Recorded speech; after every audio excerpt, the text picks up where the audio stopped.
हमारे सदगुरुदेव भगवान भी श्री स्वामी श्री चिन्नाचीर स्वामी जी विराजते हैं। ये धरती अभी कितने बड़ी सारी प्रतिमा का अनावरण करवाया हमारे श्री चिन्नाचीर स्वामी जी महाराज ने, जिसमें आदरणीय नरेंद्र मोदी, आदरणीय शिवराज सिंह चौहान, आदरणीय योगी आदित्यनाथ योगी, हमारे सदगुरुदेव, सब बड़े बड़े धर्माचार्य वहां पर मौजूद थे। तो ये सौभाग्य की बात है मेरे भाई बहन। इसलिए ये तेलंगाना की धरती, आंध्र प्रदेश की धरती से मुझे अत्यंत प्रेम है मेरे भाई बहन। कि नहीं जानते? रामानुजाचार्य स्वामी जी को तो जानते होंगे, और हम सब लोग उन्हीं के शिष्य, उन्हीं के चेला हैं, रामानुजाचार्य स्वामी जी को माने। तो ये मेरा परम सौभाग्य है कि हम उस धरती पर हैं जहां पर हमारे केवल जो भी देखो, जिसको भी देखो, वो भगवान श्री रामानुजित भगवान के रंग में रंगा हुआ है। सबके सब वैष्णव हैं, आप जैसे भी हैं, आप हमारे अति प्रिय तेलंगाना वालों। मैं आपसे बड़ो प्रेम करता हूं और 1000 बार प्रणाम करता हूं तेलंगाना की धरती को।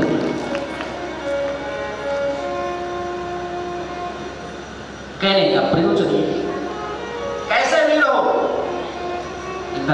आप अच्छे। मैं जानता हूं कि अन्य राज्यों में लोग खूब भक्ति भाव से रहते हैं, मांस मदिरा का सेवन कम करते हैं। अदर राज्यों में मांस मदिरा का सेवन बहुत कम होता है, लेकिन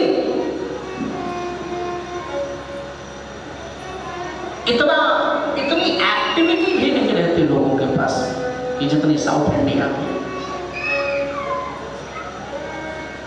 मैं देखता हूं कि जो साउथ का कल्चर है, तेलंगाना का जो कल्चर है, मैं कभी कभी देखता हूं कि लोग जो कभी कभी बारात भी जाते हैं, वो भी धोती पहन करके जाते हैं, धोती और शर्ट पहन करके जाते हैं, कि कितना अच्छा लगता है।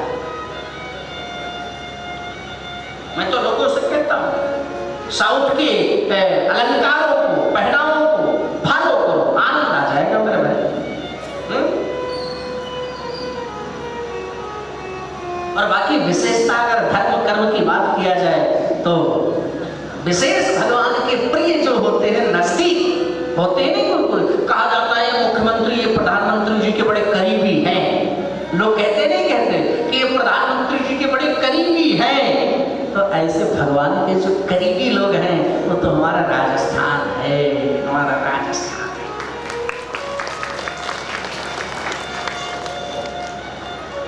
राजस्थान के जो लोग हैं, वो भगवान के अत्यंत करीबी माने जाते हैं। साउथ के लोग तो ज्ञानी माने जाते हैं, साउथ के लोग ज्ञान में भगवान के बड़े सन्निकट रहते हैं, ज्ञान को लेकर के।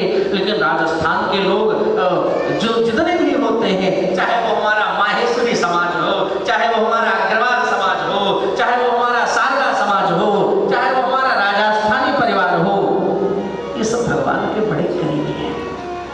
और वो इतने मस्ती में रहते हैं कि हमेशा भगवान का चंदन उनके मस्तक पर सुशोभित होता है, और इतने प्यारे, इतने अच्छे लगते हैं कि क्या हमें वो कथा याद आ गई। बताओ, एक बार एक भक्त, साउथ इंडिया और राजस्थान की बात को मैं जरा विस्तार पूर्वक आपको समझाना चाहता हूं, तेलंगाना और राजस्थान की बात को। साउथ तेलंगाना के लोग ज्ञानी और राजस्थान के लोग प्रेमी होते हैं, भगवान के प्रेमास्पद होते हैं। तो ज्ञानी लोग कहते हैं, यानी तेलंगाना वाले लोग कहते हैं राजस्थान वालों से कि मैं बड़ा प्रेमी हूं भगवान का, भगवान मुझसे बहुत प्यार करते हैं, ऐसा तेलंगाना वाले कहते हैं।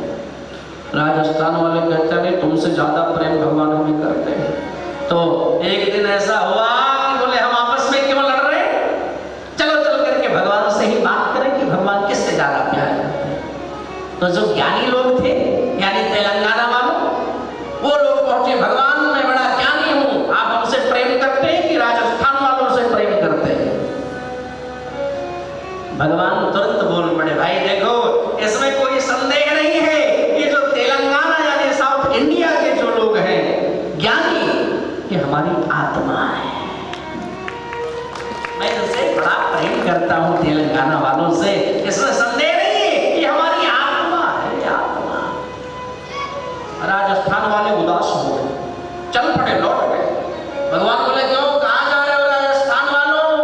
बोले आप क्या मतलब? बोले अरे सुनो सुनो। बोले आपको सुनना बाकी रह गया क्या? आपने तो बता दिया कि मैं तो तेलंगाना आंध्र प्रदेश वालों से ही बात प्रेम करता हूं, हमसे प्रेम नहीं करते हो, तो हम क्यों रुके, हम अपने घर चल रहे। अरे भाई आओ, तो तेलंगाना वालों आपकी आत्मा है तो उन्हीं को बनाओ आत्मा, हम तो चल रहे। जय राम जी। भगवान बोले सुन तो लो, इधर आओ इधर आओ। राजस्थान वाले आए, बोले अब क्या कहना चाहते हो? बोले देखो ये जो साउथ वाले हैं ना, ज्ञानी लोग जो है, ज्ञानी, ये हमारी आत्मा है, ये हमारी आत्मा है। लेकिन राजस्थान वाले ये तो सब मेरी भी परमात्मा है मेरे भाई। जो हमसे प्रेम करते हो तो हमारी भी परमात्मा है। उनके तो चरणों के धूली उठाकर राजस्थान वालों की मैं अपने सिर पर चढ़ा लेता हूँ, जो भगवान को इसी तरह प्रेम करते हैं। भगवान से ही नहीं, भगवान की कथाओं से भी बड़ा प्रेम करते हैं। भगवान की कथा को कैसे करना है, कैसे उठना है, कैसे बैठना है, कैसे सारा सिस्टम बनाना है। धन्य है राजस्थान की धरती, धन्य है वो अग्रवाल, धन्य है माहेश्वरी, धन्य है शारदा, धन्य है हेड़ा, धन्य है राजस्थानी परिवार। इन सबको मैं प्रणाम एक बार नहीं 1000 बार प्रणाम करता हूं।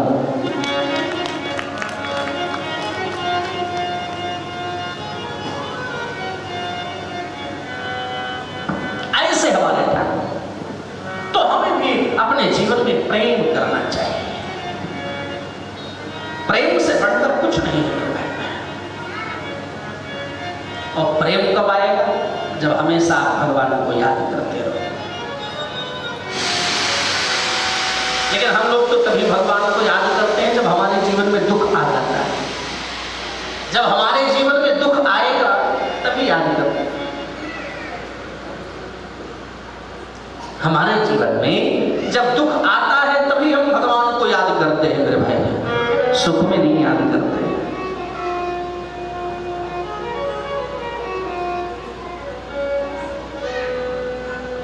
सुमिरन सब करें,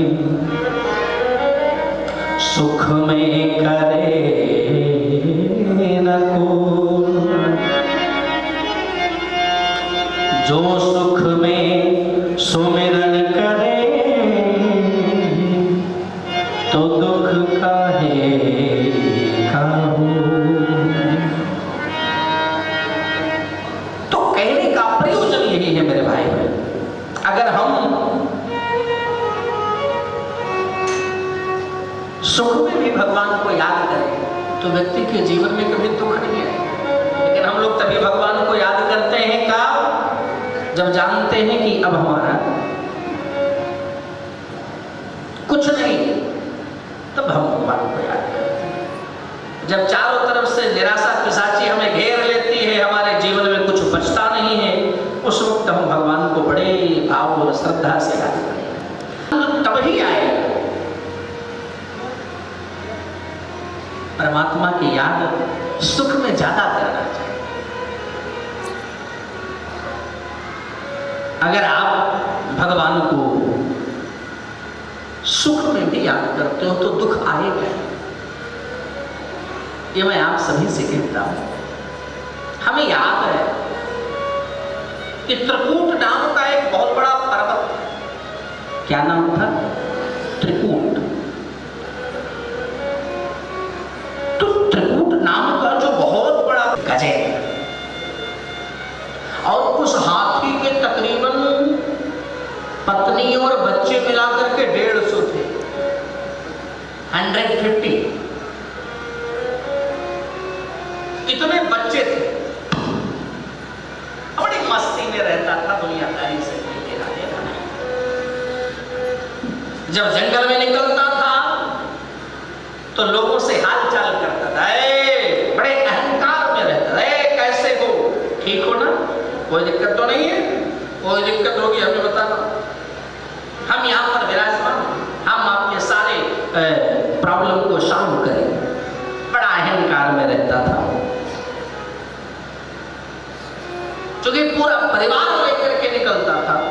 अच्छा, परिवार जब व्यक्ति का किसी का परिवार ज्यादा लंबा होता है, अरे 8-10 बच्चे हो गए और 10-12 बच्चे भाई के हो गए, यानी 25-30 लोगों का जब परिवार होता है तो परिवार का भी एक अहंकार लोगों को हो जाता है कि हमारा तो इतना बड़ा परिवार है, कोई हमारा क्या कर सकता है। लेकिन अहंकार तो कैसा है, वो तो ठीक नहीं होता है ना, वो तो बेकार ही करेगा। अहंकार कैसा भी हो, अगर धन का अहंकार है तो वो भी गलत, अगर पद का अहंकार है तो भी गलत, अगर सुंदरता का अहंकार है तो भी गलत, अगर परिवार का अहंकार है तो भी गलत, अगर कपड़े लत्ते का अहंकार है तो भी गलत, अगर वैभव यश कीर्ति का अहंकार है तो भी गलत। हर प्रकार से अहंकार गलत ही है, चाहे जैसा।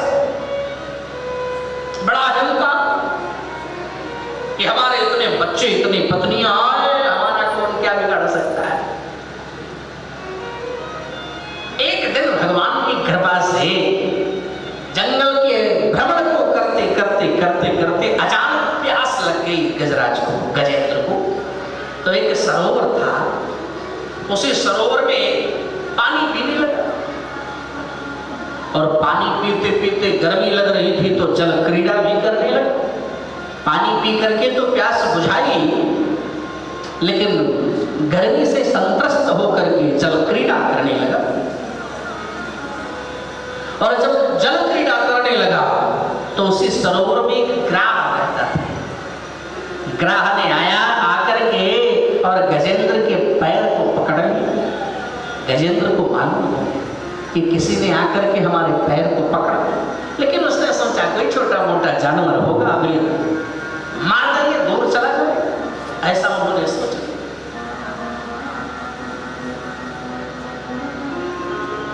लेकिन ग्राह भी बड़ा मजबूत था, वो पकड़ा तो जकड़ता चला गया। ऐसा जकड़ लिया कि कुछ देर बाद प्रयास करने लगा गजेंद्र पैर छुड़ाने के लिए, छुड़ा ना पाया। सारी ताकत लगाती फिर भी पैर छुड़ा ना पाया।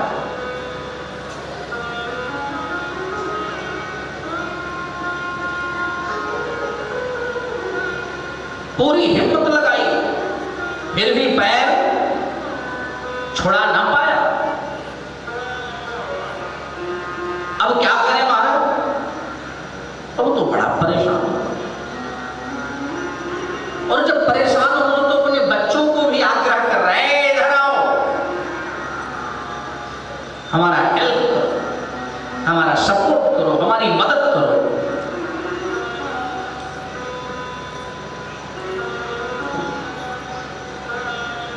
बच्चे और पत्नी भी सब लोग आए, उसके सपोर्ट में मदद करने लगे, लेकिन फिर भी ग्राह से उसने पैर को छुड़ा ना पाया। परेशान हो गए तो 2-4 दिन तक मेहनत किए, जब नहीं छुड़ा पाए तो बच्चे छोड़ करके घर जाने लगे। और जब बच्चे चले गए तो उसको लगा कि बताओ, जिन बच्चों के लिए मैं इतना परिश्रम करता हूँ, मेहनत करता हूँ, आज मुझे जब हमारे जीवन में संकट आया तो मुझे छोड़ करके चले गए। नहीं, ये गलत है। पत्नी लोगों ने मेहनत किया, नहीं छुड़ा पाए तो पत्नियां भी छोड़ करके जाने लगी। यानी परिवार का अहंकार आज इसी एक छोटे से ग्राह ने समाप्त कर दिया। याद रखो कि इस दुनिया में हमारा कोई नहीं है। जैसा करोगे वैसा भरोगे। अगर पाप करोगे तो पाप ही भरना पड़ेगा।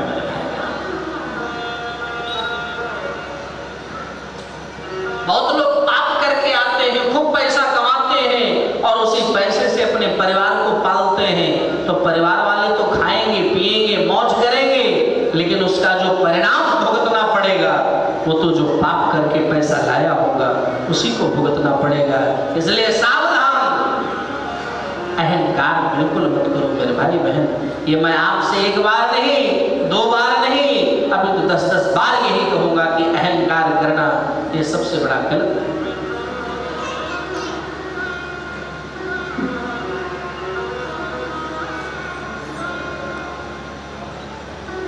तदनुसार हमें भरना पड़ेगा मेरे भाई।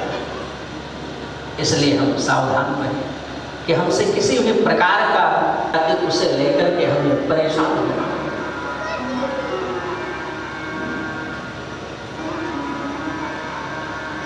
एक संत कहा करते थे,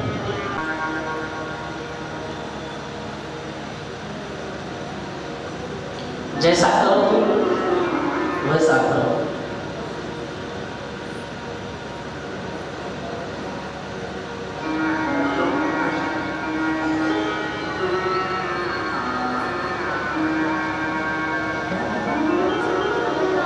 सब छोड़ के जाना है,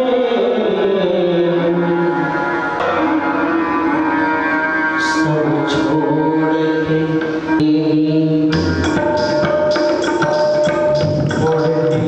जाना है,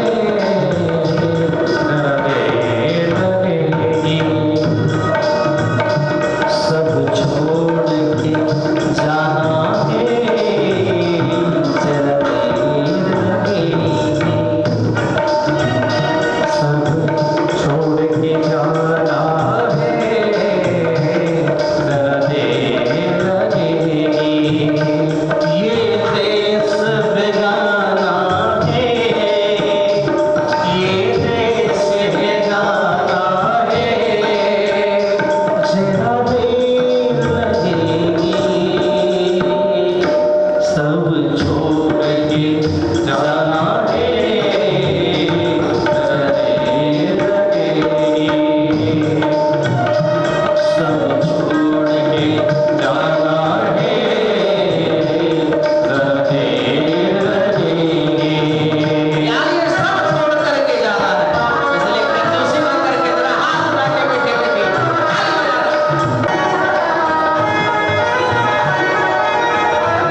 ना घोड़ा ना, समझ रहे नहीं समझ रहे, भाव को समझ रहे नहीं समझ रहे, ना घोड़ा ना हाथी ना तुझे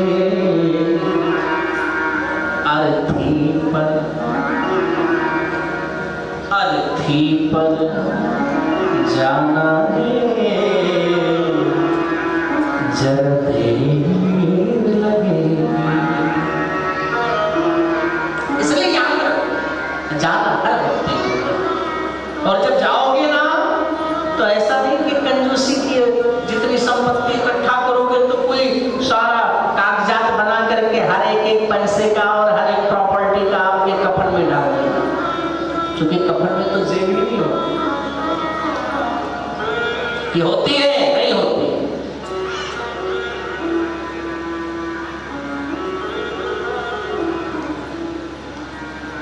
जाएगा तू यहाँ से कुछ भी ना साथ होगा, तो गज कफन का टुकड़ा तेरा निवास होगा। इसलिए सावधान हो जाओ। अगर बच्चों का अहंकार हो तो उसे छोड़ दो, किसी के भी बच्चे साथ देने वाले हैं।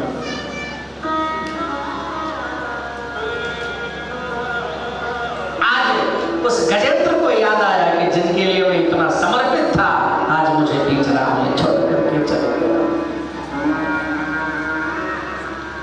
क्योंकि कौन कितना साथ देता है मालूम है आपको? नहीं मालूम। चाहे बेटी हो या बीवी हो या दोस्त हो या कोई भी हो, कोई साथ नहीं देता है।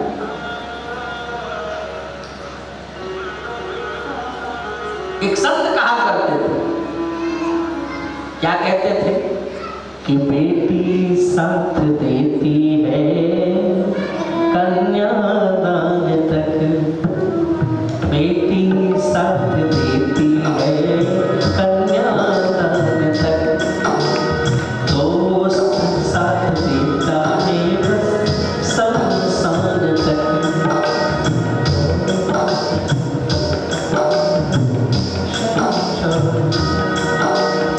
बीवी साथ देती है बस घर मकान तक,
बड़ा अहंकार, आज जब बच्चे दूर हो गए तो उसका अहंकार भी दूर हो गया।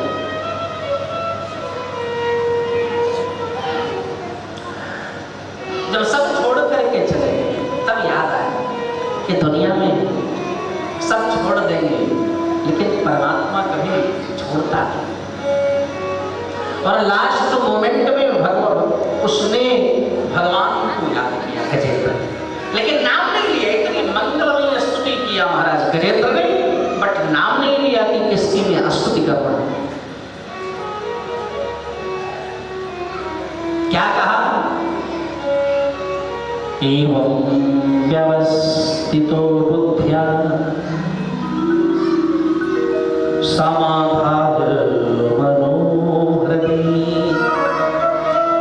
जजाप परमं जाप्यं प्राज्ञजन्मनुसुरक्षितम्।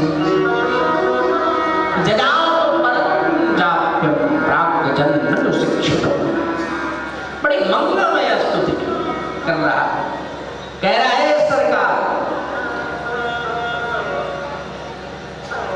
जिससे सारी सृष्टि को बनाया, मेरे अंदर बोलने हंसने की शक्ति जिससे प्रदान की, मैं उन्हें प्रणाम करता हूं।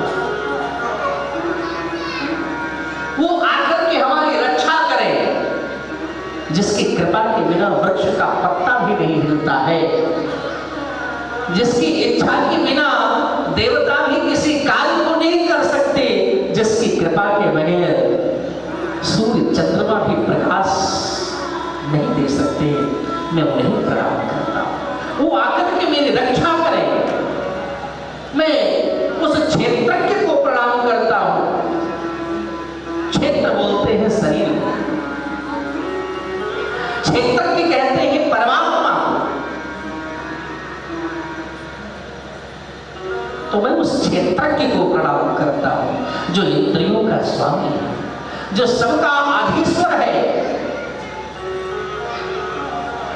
निर्गुण के बाद भी जो अनामी है, अवतार लेकर भी जो अजन्मा है, और अजन्मा होकर भी जो अवतार लेता है, मैं उन्हें प्रणाम करता हूं। वो आकर के रक्षा करता।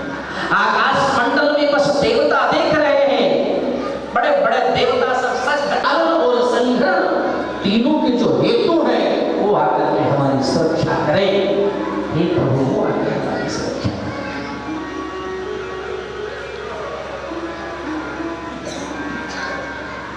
सब देवता आपस में सोच रहे इसने हमारा नाम तो लिया नहीं, मैं क्यों जाऊं। वो सोच रहे इसने हमारा नाम तो लिया नहीं, मैं क्यों जाऊं। एक दूसरे सब देवता आपस में डिस्कस बोल पड़े। जिस स्तुति में किसी का नाम ना हो, समझ लो वो हमारी स्तुति है। मेरे भाई बहन, भगवान तुरंत दौड़ पड़े गर्व पर विराजमान होकर के, और जैसे भगवान आगे बढ़े तो भगवान को जब आते हुए गजेंद्र ने देखा कि भगवान आ रहे मुझे बचाने के लिए, गर्व पर आरूढ़ होकर के, तब भगवान की दिव्य स्तुति की। बड़े अद्भुत तरीके स्तुति किया। सोमता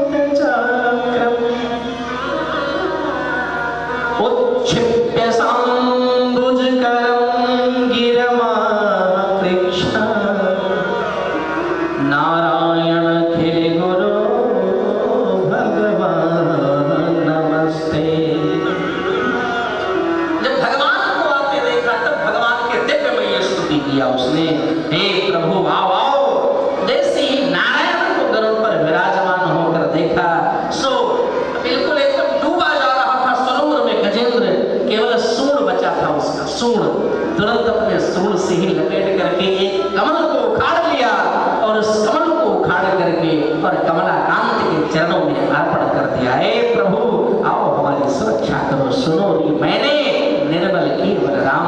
भगवान वहीं से हाथ बढ़ा दिए इतना कि गजेंद्र के सूंड को पकड़ करके बाहर खींच लिए, और गजेंद्र के साथ साथ वो ग्राह भी खींचा चला आया। भगवान ने चक्र को आदेश दिया,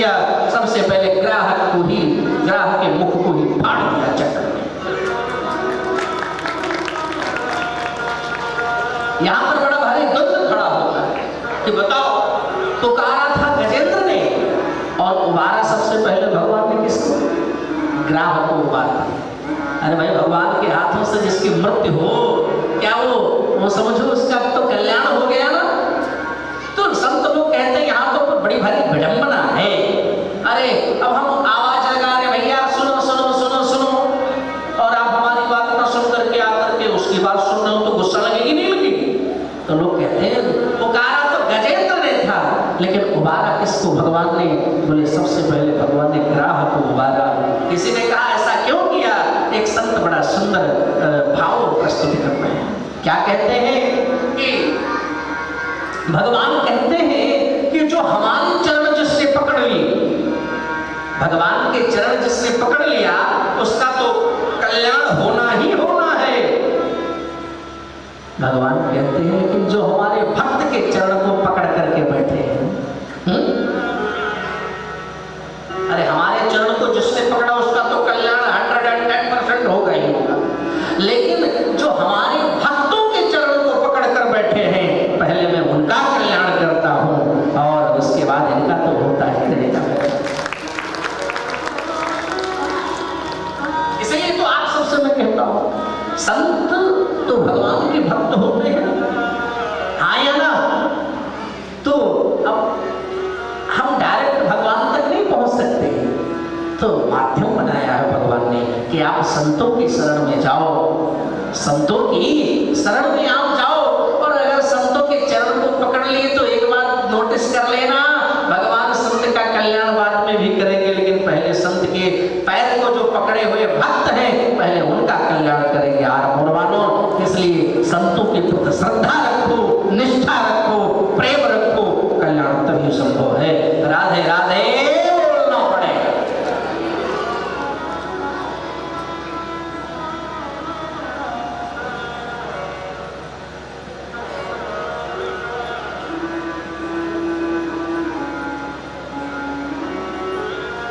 तो इस प्रकार से उद्धार किया। तो आप कैसे भी भगवान के चरणों को पकड़ो, कल्याण चरण, भगवान को निरंतर याद करते रहो।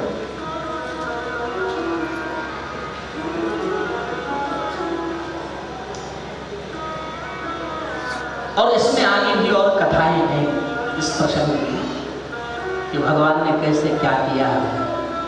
तो अब हमने आपको मुख्य हेडिंग टॉपिक की कथा हमने सुनाई, यही बहुत है, क्योंकि ये प्रसंग सुनाने का मूल हेतु यही है हमारा कि जीवन में अहंकार, घमंड, अहंकार नहीं करना चाहिए किसी। हो सकता है आज आपके पास पैसा हो, आज आप करोड़पति बन करके बैठे हो गए, लेकिन अगर भगवान की इच्छा हो गई ना, भगवान नाराज हो गए तो क्या होगा? केवल उस करोड़ से भैया का हटाना पड़ेगा। क्या हटाना पड़ेगा? करोड़ से अगर का हटा देंगे भगवान तो क्या बचेगा? जोर से बोलो। और कहीं रोड भी हटा दिए तो केवल पति बन करके रह जाओ। इसलिए अहंकार करना किसी भी प्रकार ठीक नहीं। अहंकार देखो हिरण्यकश्यप को भी था। प्रहलाद जी की चर्चा में परीक्षित बोल पड़े, महाराज जी ये कैसे हुआ? तो बताने लगे, ध्यान देना कि जब हिरण्याक्ष हिरण्यकश्यप दो भाई थे और हिरण्याक्ष को जब 12 भगवान प्रकट होकर मारे तो हिरण्यकश्यप को कट्टर दुश्मन बन गया। भगवान चला गया एक विशाल पर्वत पर तपस्या करने,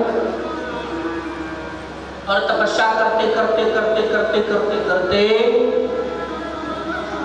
जब भगवान प्रकट हुए ब्रह्मा जी, तो ब्रह्मा जी ने कहा वरदान मांगो। तो हिरण्यकश्यप ने क्या वरदान मांगा कि सरकार हमें अमर बनाओ।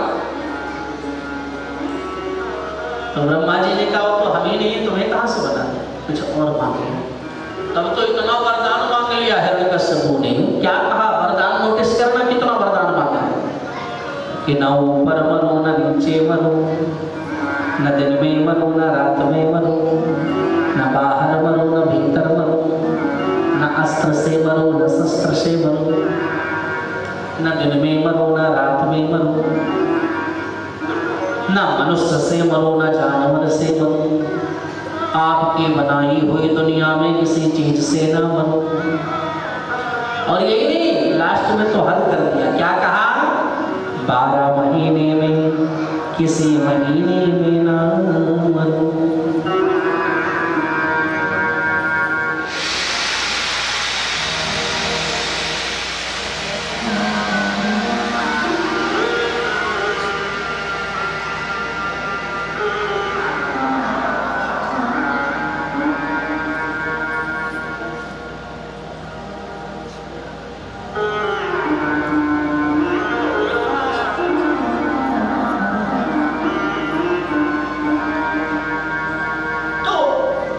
इतने वरदान जब मांगे तो ब्रह्मा जी की भी खोपड़ी चक्कर खा गई। राम राम, इतना वरदान बोले, लेकिन ठीक है भाई, तुम्हारे जैसे तपस्या कर लो है कश्यप, ये सारे वरदान मैं आपको देता।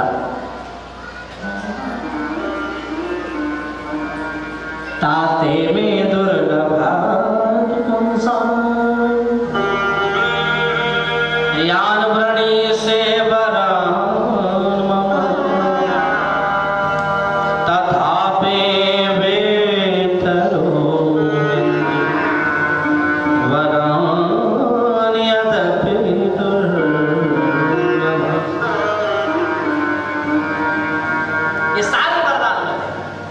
अब इतना वरदान मिल गया तो अहंकार से भर गया हिरण्यकश्यप, आकर इंद्र से कहता है चलो झाड़ू लगाओ हमारे घर में। वरुण देवता से कहता है चलो पानी भर के देने का काम। सब देवता हाय हाय करने लगे, भगवान की स्तुति करने लगे देवता।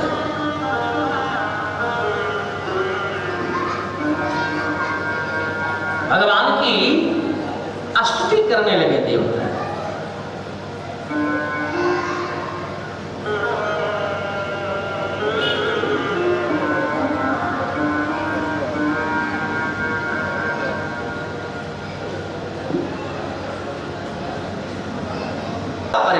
सब देवता भगवान से कह रहे हैं, क्या कहते हैं?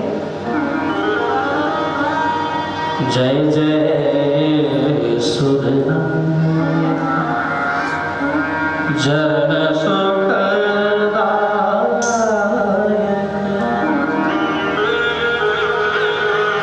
प्रणत पार भगवंत।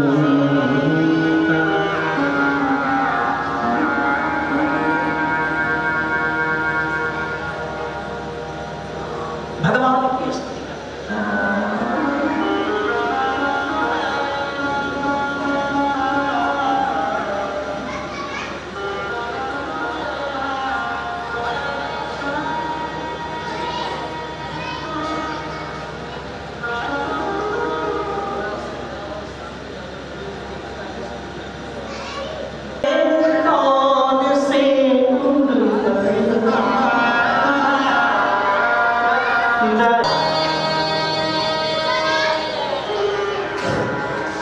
सारे वरदान सब देवता लोग भगवान को स्तुति।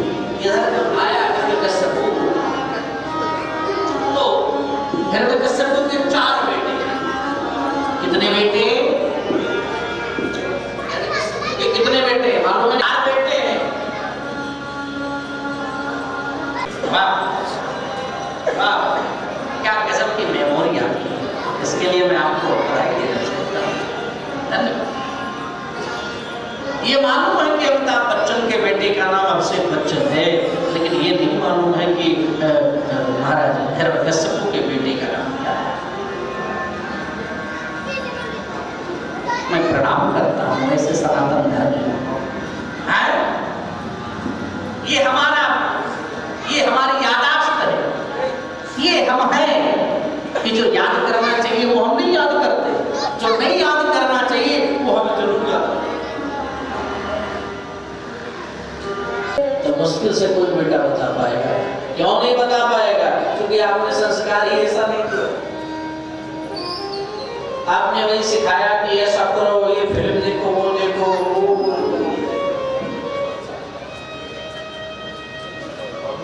तो भाई इसलिए, लेकिन पढ़ाई करते करते करते करते करते करते एक दिन जब प्रहलाद जी घर पर आए तो हिरण्यकश्यप ने अपने बेटे से पूछा, बेटा आओ, गोद में उठा लिया। बेटा आज तक सबसे सुंदर तुमने क्या सीखा पढ़ाई में? భాగవత్ కథ పురాణంకు జై. ఈరోజు మన ఆర్మూర్ పట్టణంలోని ఎస్ఎస్కే భవన్లో 3 రోజుల నుంచి స్టార్ట్ అయిన ఈ భాగవత్ కథ పారాయణము 31 తారీఖు వరకు నడుస్తుంది. ఈరోజు 4వ రోజు. మరిట్టి కథకు అయోధ్య నుంచి పరమానందజీ మహారాజ్ గారు వచ్చి భాగవత్ కథ పారాయణని గావిస్తున్నారు. మంచి సంగీత దానితోటి మంచి కథను గావిస్తున్నారు. సాయంత్రం 5 నుంచి 8 గంటల వరకు రోజు ఈ పారాయణం ఉంటుంది. ఇట్టి భాగవత్ కథ పారాయణాన్ని మరి భక్తులందరూ వచ్చి, భాగవత్ ప్రేమికులు వచ్చి ఇక్కడ ఈ దాన్ని మననము శ్రవణం చేసుకొని వాళ్ళ జీవితాన్ని ఉద్ధరించుకోగలరు.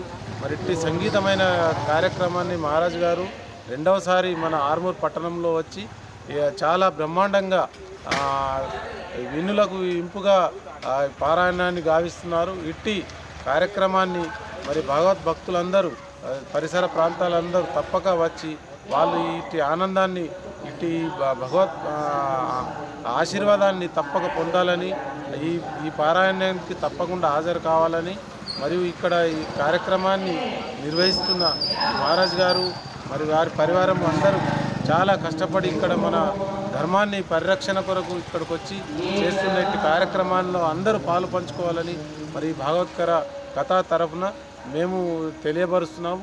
రోజు సాయంత్రం 5 గంటల నుంచి 8 గంటలకు తప్పక రావాలి. ఈరోజు 4వ రోజు, 9 రోజుల కార్యక్రమం ఉంటుంది. 31 డిసెంబర్ వరకు ఈ కార్యక్రమం ఉంటుంది. తప్పకుండా రావాలని కోరుకుంటున్నాము. భగవత్ పురాణ్కి జై.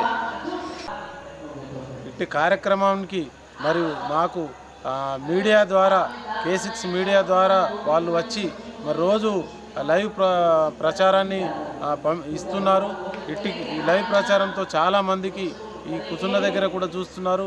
అదే కాకుండా టీవీ మాధ్యమంతో కాకుండా స్వయంగా కూడా ఇక్కడికి రండి. ఈ లైవ్ ప్రచారాన్ని చేస్తున్న K6 వారికి, వారి యాజమాన్యానికి, ఇక్కడ చేస్తున్న అందరికీ ఆ భగవంతుడి ఆశీస్సులు ఎల్లవెల్లలా ఉంటాయని, వాళ్ళు సదా పాలు పంచుకుంటున్న ఇటు భగవంతుడి కార్యక్రమంలో భగవంతుడు ఎప్పుడూ వాళ్ళకు అండగా ఉంటాడని కోరుకుంటున్నాం. K6 యాజమాన్యానికి అందరికీ కూడా భగవంతుడి తరఫున అనేకమైన ఆశీర్వాదాలు ఉంటాయని కోరుకుంటున్నాము. ఓం నమః శివాయ. भगवान की कथा, भगवान श्री कृष्ण की जो कथा हो रही है, ये हिंदू समाज जागरण के लिए हो रही है. हिंदू समाज को जागृत करना और हिंदू समाज को संगठित करना, इसी उद्देश्य को लेकर के श्री अयोध्या धाम से हम आए यहाँ पर, और आकर के परमानंद जी महाराज जी को बुला करके समस्त समाज को एकत्रित करके ये भगवान की कथा का आयोजन किया जा रहा है. इस कथा से लोगों का मन, वाणी, चित्त, आत्मा शुद्ध होता है और मुक्ति धाम को प्राप्त होता है, भगवान के धाम को प्राप्त होता है. भगवान की शरण में व्यक्ति जाता है और साथ ही साथ उसे भगवान की भक्ति प्राप्त होती है. मानव जीवन सफल होता है. मानव जीवन बड़े भाग से मिला है. इस मानव शरीर को सार्थक करने के लिए भगवान की पावन कथा ही एक ऐसा मूल आधार है जिसके माध्यम से हम अपने जीवन को सुंदर और सफल बना सकते हैं. जय श्री कृष्ण, जय श्री राम.